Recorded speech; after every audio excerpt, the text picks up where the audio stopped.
Hello students, welcome in the online classes of MDN School Kalayat. As you know, we are on second lesson of Home Science of 11th class. आज हम home science का second lesson में समाजीकरण के साधन के विषय में पढ़ेंगे। तो हमारा क्वेश्चन क्या है? समाजीकरण के साधन बताइए। समाजीकरण के साधन या अधिकरण। समाजीकरण की प्रक्रिया एक जटिल प्रक्रिया है। बालक के समाजीकरण में अनेक संस्थाएं अपना योगदान देती हैं, जिनका वर्णन निम्न प्रकार से है। परिवार समाजीकरण की सबसे महत्वपूर्ण संस्था है। यहाँ से बालक का समाजीकरण आरंभ होता है और इस बारे में किम्बल यंग ने कहा है, साधन के अंदर समाजीकरण के विभिन्न साधनों में परिवार सबसे अधिक महत्वपूर्ण है। किसमें? समाजीकरण में। इसलिए परिवार को शिशु की प्रथम पाठशाला कहा जाता है। कहने का अर्थ है भी जो परिवार है वह शिशु की प्रथम पाठशाला कहा जाता है और परिवार के द्वारा ही उसे आदर्श नागरिकता का पाठ पढ़ाया जाता है। परिवार के निम्नलिखित पहलू बालक के समाजीकरण को प्रभावित करते हैं। माँ की भूमिका। परिवार में बालक का घनिष्ठ संबंध अपनी माँ से होता है। माँ उसे दूध पिलाती है और तरह तरह से उसकी रक्षा करती है और उसे लाड प्यार करती है। यदि माँ बालक की देखभाल अच्छे ढंग से नहीं करती, जैसे कि आजकल नौकरी पेशा औरतें करती हैं या उन्हें क्रेच में छोड़ जाती हैं और उनका अधिक स्नेह नहीं दे पाती, तो उसके कारण बालक का समाजीकरण उचित ढंग से नहीं हो पाता। कहने का अर्थ है जो आजकल की जो औरतें जो नौकरी पेशा करते हैं, जो उनके बच्चे होते हैं, क्या है वो अपने बच्चों की देखभाल अच्छे ढंग से नहीं कर पाती और उन्हें स्नेह भी नहीं दे पाती। इसलिए क्या है, बालक का समाजीकरण अच्छे ढंग से नहीं हो पाता। अधिक लाड प्यार। कई बार परिवार के सदस्य आवश्यकता से अधिक प्यार अपने बच्चे को करते हैं। कहने का अर्थ है जब परिवार के सदस्य आवश्यकता से अधिक प्यार अपने बच्चे को करते हैं या देते हैं तो उन्हें कोई काम नहीं करने देते। किसके कारण? अपने लाड प्यार के कारण। इकलौता बेटा या बेटी हो तो यह प्यार और भी बढ़ जाता है, जिसके कारण बालक का समाजीकरण सही ढंग से नहीं होता और बालक बिगड़ जाता है। किसके कारण? अधिक लाड प्यार के कारण बालक बिगड़ जाता है। माता पिता के आपसी संबंध। जिस परिवार में माता पिता के आपसी संबंध मधुर तथा संतोषजनक होते हैं, उस परिवार के बालकों का समाजीकरण उचित ढंग से होता है।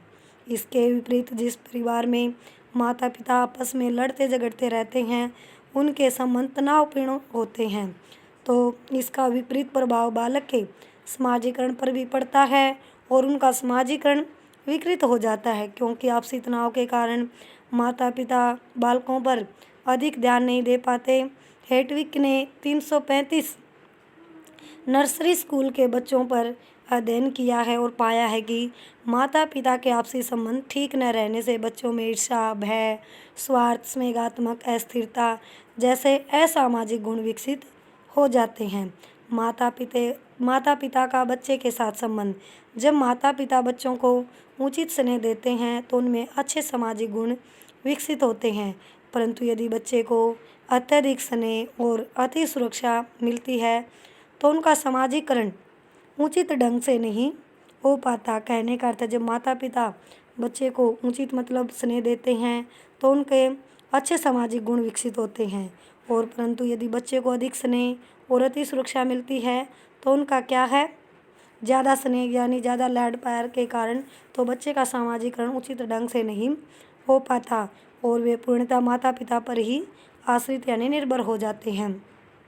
इसके विपरीत जिन बच्चों को कम स्नेह व प्यार मिलता है, उनमें बदला लेने की प्रवृत्ति विकसित हो जाती है।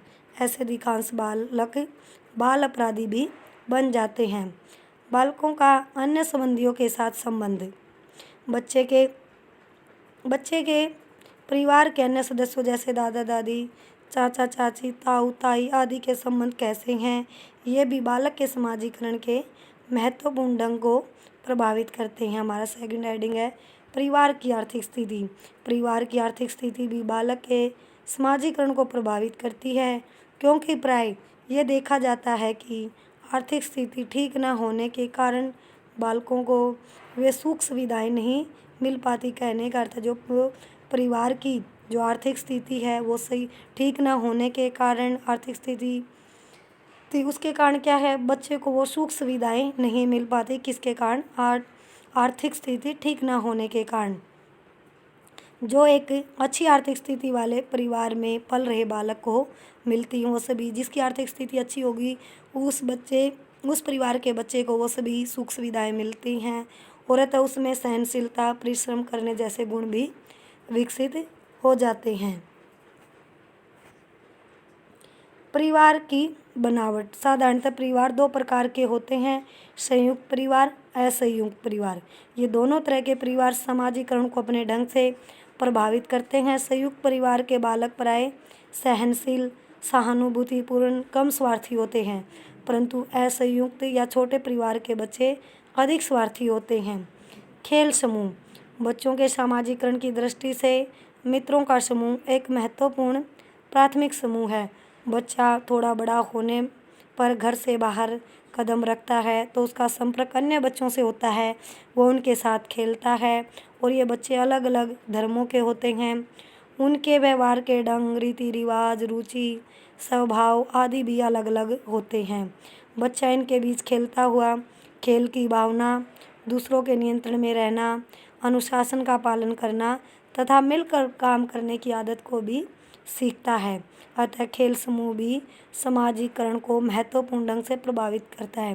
कहने का अर्थ है जो खेल समूह है उसमें क्या है, बच्चा एक दूसरे के संपर्क में आते हैं और दूसरों पर नियंत्रण करना सीखते हैं और अनुशासन का पालन करते हैं। इसलिए क्या है, बच्चा खेल समूह में रहकर एक खेल समूह की समाजीकरण के महत्वपूर्ण ढंग को प्रभावित करता है। शिक्षा संस्थाएं। विभिन्न प्रकार की शिक्षा संस्थाएं भी जैसे स्कूल, कॉलेज, गुरुकुल आदि भी बालक के समाजीकरण को प्रभावित करते हैं। कहने का अर्थ है जो शिक्षा संस्थाएं होती हैं वो बालक के समाजीकरण को प्रभावित करती हैं। इन्हीं संस्थाओं में बच्चे की मानसिक क्षमताओं का विकास होता है तथा यह अज्ञानता से ज्ञान की ओर तथा अंधकार से प्रकाश की ओर बढ़ता है। कहने का अर्थ है जो बच्चे की जो मानसिक क्षमताएं हैं उनका विकास होता है। बच्चा क्या है, अज्ञानता से अज्ञान की ओर बढ़ता है और अंधकार से प्रकाश की ओर बढ़ता है। यही पर बालक देश विदेश की संस्कृति के बारे में जान पाते हैं। कॉलेज और स्कूल में बालक शिक्षकों के संपर्क में आते हैं। कहने का अर्थ है जो स्कूल और कॉलेज के बालक हैं जो शिक्षकों के संपर्क में आते हैं और उनके आदर्शों को वे अपने जीवन में ढालने का प्रयत्न करते हैं। कौन? बच्चे। किसके? जो इस प्रकार शिक्षा संस्थाओं के द्वारा बच्चों में कर्तव्य पालन, परोपकार, दूसरों के प्रति प्रेम भाव आदि से संबंधित गुण विकसित होते हैं। कहने का अर्थ है शिक्षा संस्थाओं के द्वारा बच्चों में कर्तव्यों का पालन करना, परोपकार बढ़ना, दूसरों की मदद करना, दूसरों के प्रति प्रेम भाव आदि सभी ये गुण शिक्षा संस्थाओं के द्वारा बच्चों में विकसित होते हैं। जाति, प्रजाति और वर्ग। जाति भी समाजीकरण का महत्वपूर्ण संसाधन है। एक समाज में कई जातियों के व्यक्ति रहते हैं। प्रत्येक जाति की अपनी प्रथाएं और परंपराएं होती हैं। विभिन्न जातियों की परंपराएं बालक के समाजीकरण को प्रभावित करती हैं। कहने का अर्थ है भी जिस अब हम समाज में रह रहे हैं उस समाज में कई जातियों के व्यक्ति रहते हैं और से प्रत्येक जाति की अपनी प्रथाएं हैं, परंपराएं हैं और विभिन्न जातियों की जो परंपराएं बालक के समाजीकरण को प्रभावित करती हैं। उदाहरण के लिए एक राजपूत जाति के बालक का समाजीकरण एक शूद्र जाति के बालक के समाजीकरण से काफ़ी भिन्न होता है।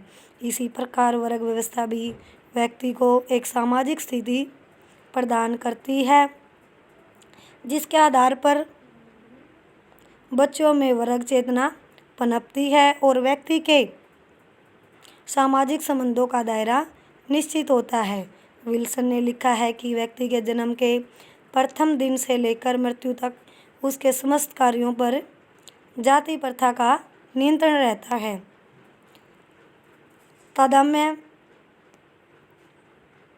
तदात्म्य जो व्यक्ति अपने व्यक्तित्व के दूसरे के व्यक्तित्व के अनुरूप डालने की चेष्टा करता है, तब उसमें तादात्म्य कहते हैं।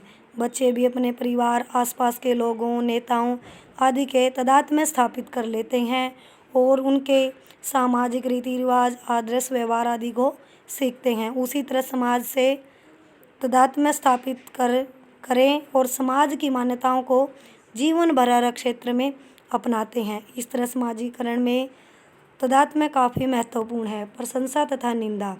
प्रशंसा और निंदा दोनों ही बालक के समाजीकरण में सहायक होते हैं।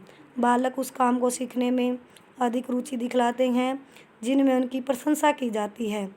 थॉर्नडाइक का प्रभाव का नियम भी इस बात की ओर संकेत करता है। इसके अतिरिक्त गलत बातों और कार्यों के लिए बच्चों को डांटना भी चाहिए ताकि उसका सामाजिकरण अनुचित रूप से विकसित न हो। आज हम यहीं तक पढ़ेंगे और जो मैंने टॉपिक पढ़ाया है उस टॉपिक को आप अच्छे से रीड करोगे। Thank you students, have a nice day. घर पर रहें, सुरक्षित रहें।